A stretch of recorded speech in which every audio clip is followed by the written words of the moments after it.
జీవితంలో ఆర్థిక ఇబ్బందులు పడుతూ ఎదగలేకపోతున్నారా? వెంటనే ఈ వెబినార్లో జాయిన్ అవ్వండి.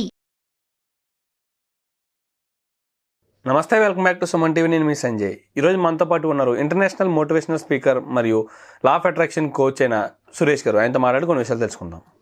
నమస్తే సార్. నమస్తే సంజయ్. లా ఆఫ్ అట్రాక్షన్ చేస్తున్నాం అంటే అఫర్మేషన్స్ చేస్తున్నాం, ఈ లా ఆఫ్ అట్రాక్షన్ ట్రిక్స్ పాటిస్తున్నాం, అయినా మాకు మనీని అట్రాక్ట్ చేయలేకపోతున్నాం అని కొన్ని చోట్ల వింటూ ఉన్నాను నేను. అసలు ఎందుకు ఇలా జరుగుతుందంటారు? వాళ్ళు చేసిన పొరపాట్లు ఏంటంటారు? అలా జరగడానికి గల కారణాలు ఏంటి?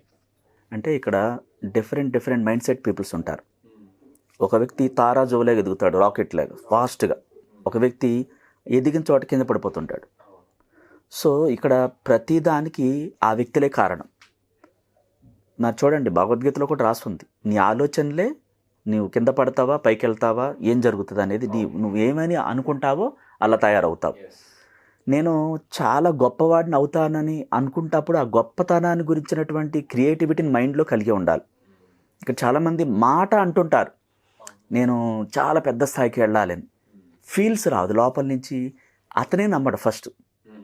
అది ఎక్కడ సాధ్యం లేని ఎలా పడిపోతుంటారు చూడు. గట్టిగా ఇప్పుడు చాలామంది కొత్త సంవత్సరంలో ఫస్ట్ రోజు నుంచి సీరియస్ తీసుకుంటారు. మహా అయితే 2 days విపరీతంగా రాస్తారు డైరీలో. 3వ రోజు నుంచి అబ్బా మన వల్ల ఎక్కడ వదిలేండి అంటే ఈ సీరియస్నెస్ కొనసాగదు. ఇప్పుడు మన జీవితం మారాలన్నప్పుడు ఈ లా ఆఫ్ అట్రాక్షన్ అంటే ఏంటి? ఆకర్షణ సిద్ధాంతం. ఇది ఆకర్షణ సిద్ధాంతం అంటే మనం ఆ స్థాయికి వెళ్ళాలి, సంపన్నులు అవ్వాలి అన్నప్పుడు ఆ ఆలోచనలతో కూడుకున్నటువంటి ఆ సీరియస్నెస్ క్రియేట్ అవ్వాలి.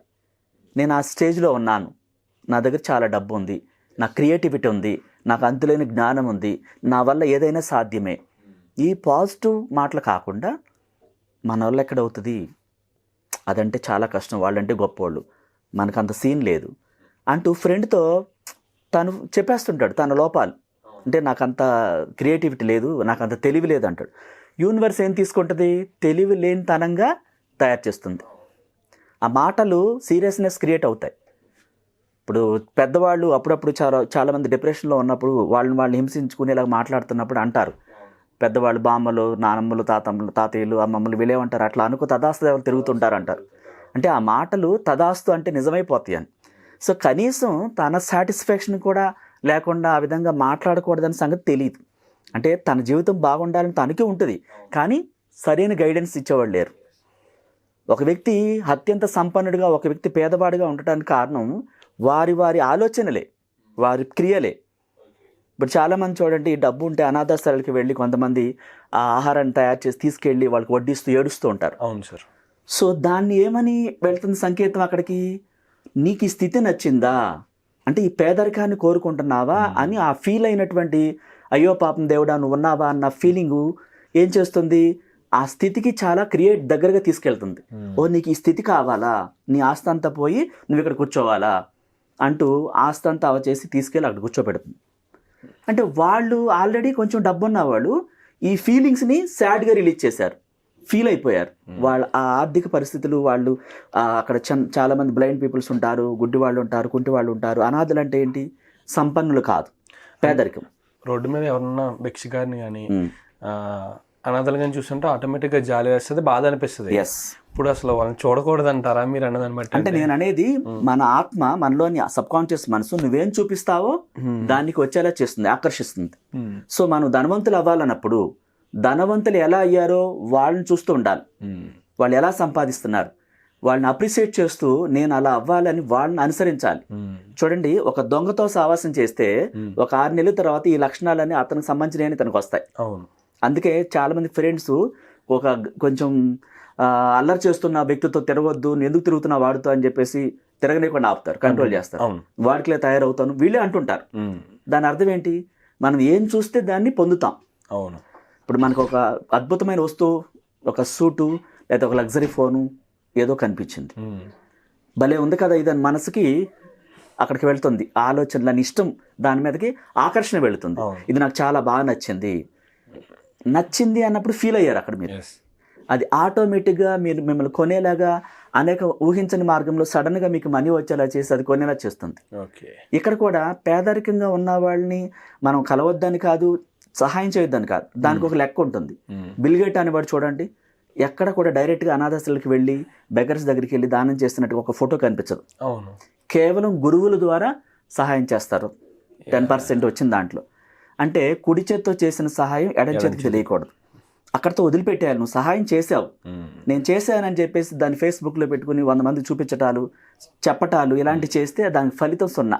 గొప్ప గొప్ప వాళ్ళు చూడండి సహాయం చేస్తానని ఎక్కడ చెప్పరు. అవును సార్. ప్లస్ కనీసం విడుదల చేయరు, ఫోటో కూడా విడుదల చేయరు. అంటే మన శరీరంలోనే మరో పార్ట్కి తెలియకూడదు, ఒక పార్ట్తో చేసింది, కుడి చేత్తో చేసింది. ఇలాంటి సీక్రెట్స్ ఉంటాయి అన్నమాట. మనం ధనవంతులు అవ్వాలి, రిచ్ స్థాయిలోకి వెళ్ళినప్పుడు మన పేదరికాన్ని చూసి అయ్యో పాపం అన్నప్పుడు అది అంటుకుంటుంది, ఆత్మ దాన్ని ఆకర్షిస్తుంది, ఆ ఫీలింగ్స్ విషయంలోకి వెళతాయి. చూడండి సమాజంలో చాలా బతికారండి వీళ్ళు, కోట్లకి ఎదిగారండి, ఎందుకో సడన్ గా పేదవాళ్ళు అయిపోయారు అంటారు. మీరు వినే ఉంటారు. అవును సార్. మరి ఏం జరిగింది మధ్యలో? బాగా బతికిన వాళ్ళు ఆ టెంపుల్స్ దగ్గర బెగ్గవారిని, కాళ్ళు లేని వాళ్ళు, వాళ్ళందరిని చూసి జాలిపడి ఏడ్చుంటారు, ఫీల్ అయిపోయి ఉంటారు. కొందరు సెన్సిటివ్ పీపుల్స్ ఉంటారు. ఆ సెన్సిటివ్ ఏం చేస్తుంది, దాన్ని ఆకర్షిస్తుంది, అట్రాక్ట్ చేస్తుంది, దాన్ని తీసుకెళ్ళి ఆదాయం మొత్తం ఆవిరైపోయేలా చేసి ఆ స్థితికి చేరుస్తుంది. సో ఇవి కారణాలు. అంటే ఒకటి కాదు, వాళ్ళు ఏం చేశారో వాళ్ళకి తెలియదు, మేము చేసిన తప్పేంటి అంటుంటారు.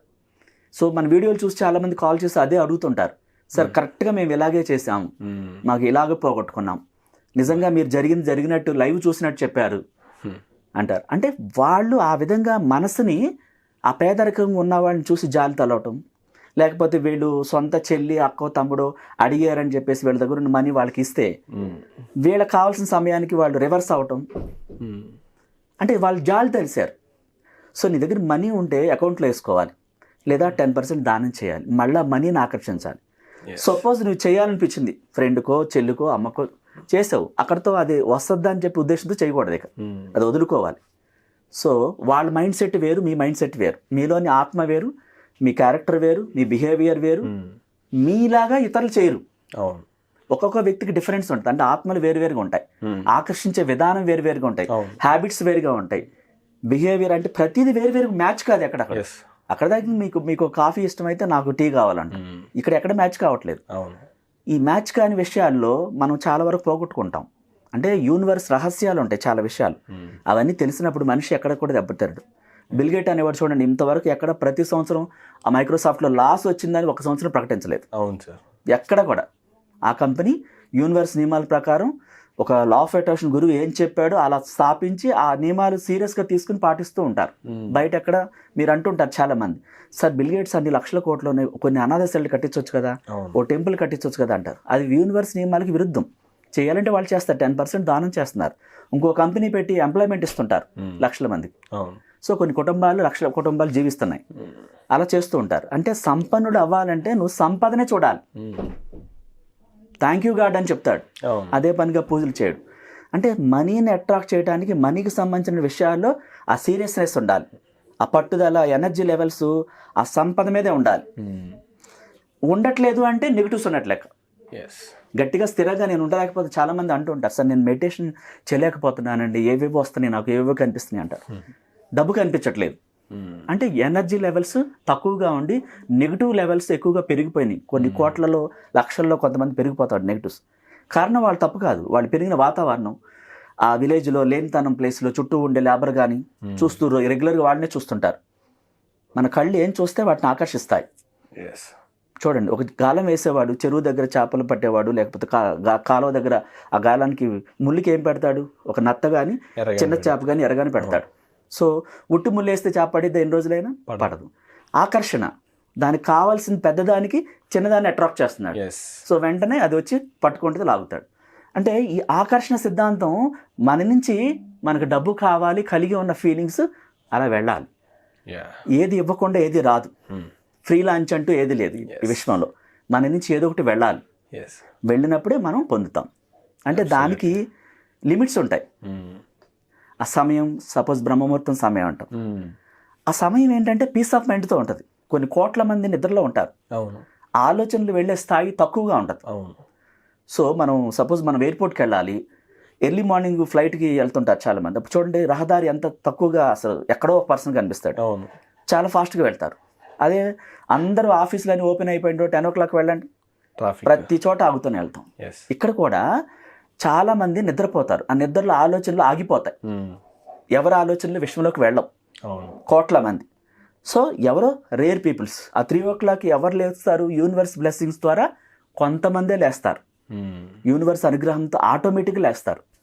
సో వాళ్ళు చాలా ప్రశాంతంగా రిలాక్స్గా ఆ సమయంలో ఈ మనీ కోసం, కొత్త జీవితం కోసం కోరుకుంటూ ఉంటారు. సో అది ఆటోమేటిక్గా విషయంలోకి ఏ అడ్డంకులు లేకుండా వేవ్స్ తక్కువగా ఉండటం ద్వారా చాలా ఈజీగా వెళ్ళిపోతుంది. ఓకే. వెళ్ళిపోయినప్పుడు వాళ్ళ కోరికలు యూనివర్స్ బ్లెస్సింగ్స్తో ఆటోమేటిక్గా నెరవేరుతాయి. ఓకే. అంటే అంత పవర్ ఉంటుంది. అప్పుడు ట్రాఫిక్ లేదు, సూటిగా వెళ్ళిపోతాయి, అడ్డంకులు లేవు. ఇక్కడ మన ఆలోచనలు కూడా రకరకాల మైండ్ సెట్తో రకరకాలు చూస్తూ డిస్టర్బ్ అయిపోతుంటారు చాలామంది. ఆ డిస్టర్బెన్స్ ఏం చేస్తుంది? నెగిటివ్స్ని పెంచుతుంది. నా వల్ల కావట్లేదు సార్, చేయలేకపోతున్నాను అంటారు. కారణం నెగిటివ్స్ చాలా ఉన్నాయి వాళ్ళలో. ఎలా ఆకర్షించారు నెగిటివ్స్ని?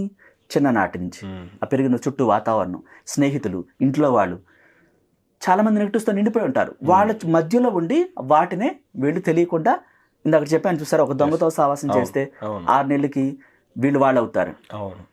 అందుకనే మన చుట్టూ ఉండే మనుషుల్ని కూడా జాగ్రత్తగా ఎన్నుకోవాలి. రిలేషన్ కానీ, ఫ్రెండ్స్ కానీ, చుట్టుపక్కల వాతావరణం కానీ మన కంటికి ఇంపైని చూపించాలి.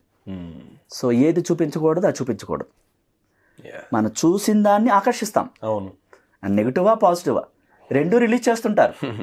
ఇన్ని కోట్ల మందిలో అందరూ పాజిటివ్ రిలీజ్ చేయరు. అవును సార్. అది ఇది రెండు పంపిస్తుంటారు. అయితే ఒక తక్కిడిన తూకంలో 90% పాజిటివ్ ఉండి 10% నెగిటివ్ ఉంటే ఏమీ కాదు. ఎవరికైనా నెగిటివ్ వస్తుంది, రోజు మొత్తంలో గురువుకైనా వస్తుంది. అయితే అదేదో నేర్పించడానికి వస్తుంది. ఓవర్కమ్ అయ్యి మంచిగా ఇంకా ఇలాంటిది ఎందుకు వస్తుంది, నాకేదో నేర్పించడానికి, దాని నుంచి ఒకటి నేర్పించి ఇంకా బెటర్గా వెళ్ళటానికి. అంటే ఏదొచ్చినా మంచి కోసం యాక్సెప్ట్ చేయాలి. చాలామంది ఆనందం వచ్చినప్పుడు విపరీతంగా ఎమోషనల్ అయిపోతారు, వావ్ అని ఎగురు గంతులేస్తారు. ఒక చిన్న ఆటంకం రాగానే అంత ఎమోషనల్ అయిపోయి హ్యాపీ ఫీల్ అయిన వ్యక్తి రివర్స్ అయిపోతుంటాడు. అవును. ఇంకా అంతప్పుడు కప్పుకున్న నా వల్ల కాదు, ఇక అయిపోయి కొలాప్స్ అయిపోయింది అంటే. సో మరి రెండింటిని బ్యాలెన్స్గా చూడాలి. ఆనందం వచ్చినప్పుడు ఎగురు గంతేసావు, ఏదో పొరపాటు జరిగింది, దీన్ని ఎలా కరెక్ట్ చేసుకుని మళ్ళీ కొత్త జీవితంలోకి వెళ్ళాలి అది ఆలోచించరు. అదే మనిషి. దీన్ని అయితే యాక్సెప్ట్ చేయరు, దాన్ని యాక్సెప్ట్ చేస్తావు, దీన్ని కూడా యాక్సెప్ట్ చేయాలి. ఇప్పుడు తీవ్రత విపరీతంగా ఉందండి, టెన్షన్గా ఉంది, మార్గం కనిపించట్లేదు, అప్పుడు మీరు రోధించి గోల్ చేస్తే ఏమవుతుంది? పెంచినట్టు అవుతుంది. అవును. దాన్ని ఆ స్థితిని యాక్సెప్ట్ చేయాలి. ఓకే, ఇది ఎందుకు జరిగింది? నా మంచి కోసమే జరిగింది. ఈ స్థితిని నేను యాక్సెప్ట్ చేస్తున్నాను, దీనికి నేను సరెండర్ అవుతున్నాను. థ్యాంక్ యూ యూనివర్స్, నువ్వు ఇది ఎందుకు పంపించావో నా మంచి కోసమే పంపించావు, నాకేదో నేర్పించడానికే ఇది పంపించావు, కాబట్టి నేను దీన్ని అంగీకరిస్తున్నాను. యూనివర్స్ నాకు ఎప్పుడు మంచే చేస్తుంది, నా కోసం ఈ ప్రపంచాన్ని, ఈ మనుషుల్ని, డబ్బుని, సంపదల్ని, సమస్తాన్ని నాకు అనుకూలంగా పునఃసృష్టి చేస్తుంది, థ్యాంక్ యూ అని చెప్పాలి. ఆ స్థితిని యాక్సెప్ట్, ఇబ్బందికరమైన పరిస్థితిని అంగీకరిస్తేనే, దానికి సరెండర్ అవుతేనే ఆ తీవ్రత ఆగుద్ది. చాలామంది గొడవ చేస్తుంటారు. అవును, నేను లా ఆఫ్ అట్రాక్షన్ నేర్చుకున్నాను, అయినా సరే నాకెందుకు వస్తుంది, నేను తప్పు చేశాను, ఇలా రకరకాలుగా ఫీల్ అయిపోతుంటారు. దాన్నే వాళ్ళు కొండలాగా పెంచుతారు. అక్కడ అది చాలా జాగ్రత్తగా, కేర్ఫుల్గా చేయాలన్నమాట. ఇవన్నీ తెలుసుకుని చేస్తే అద్భుతాలు జరుగుతాయి. Thank you sir. Thank you very much sir. Thank you.